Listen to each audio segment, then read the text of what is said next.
আপনাদের জন্য হচ্ছে আমার একটু যদি বিশ্বাস রাখেন, আমি বলে দিচ্ছি আপনাদের জন্য সময় হচ্ছে 7 মিনিট। 7 মিনিটের মধ্যে রাস্তা ছেড়ে সাইডে গিয়ে দাঁড়াবেন।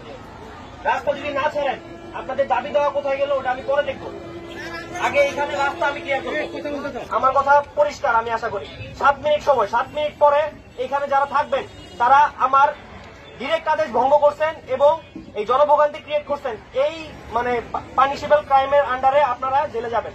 আমি আমার কথা পরিষ্কার বলে দিলাম। 7 মিনিট পরে আমি যদি দেখি রাস্তা এখানে ক্লিয়ার এবং আপনার ওইখানে, আমি আইপি পুলিশ আমরা আমাদের একদম সর্বোচ্চ চেষ্টা করবো আপনাদের দাবি দেওয়া যতখানি করা যায় আমরা করে দিয়ে তারপরে এখান থেকে যাবো। কিন্তু 7 মিনিট পরে যদি আপনারা এখানে থাকেন, রাস্তা যদি ব্লক থাকে, আপনি আমার পক্ষের না, আমি ধরে আপনারা দেখতে পাচ্ছেন যে ইতিমধ্যে যৌথ বাহিনী যে একটি বক্তব্য রেখেছেন, সেই বক্তব্যের মাধ্যমে কিন্তু সান্ত্বনামূলক শ্রমিকরা এখন কিছু কথা বলবেন। এই 7 মিনিটে আমার সাথে কেন কথা বলবেন না, রাস্তা ছাড়া রাত পর্যন্ত আমি কোনো কথা বলবো না। Thank you.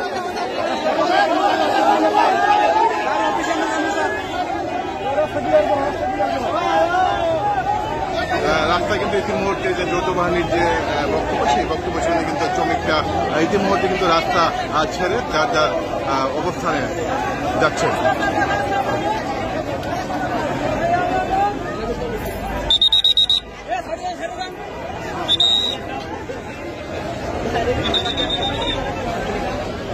এখন আপনারা দেখতে পাচ্ছেন যে মহাসড়কের যান চলাচল যেগুলো আটকে ছিল আন্দোলনের কারণে, সেইগুলো কিন্তু ক্লিয়ার হয়ে যাচ্ছে।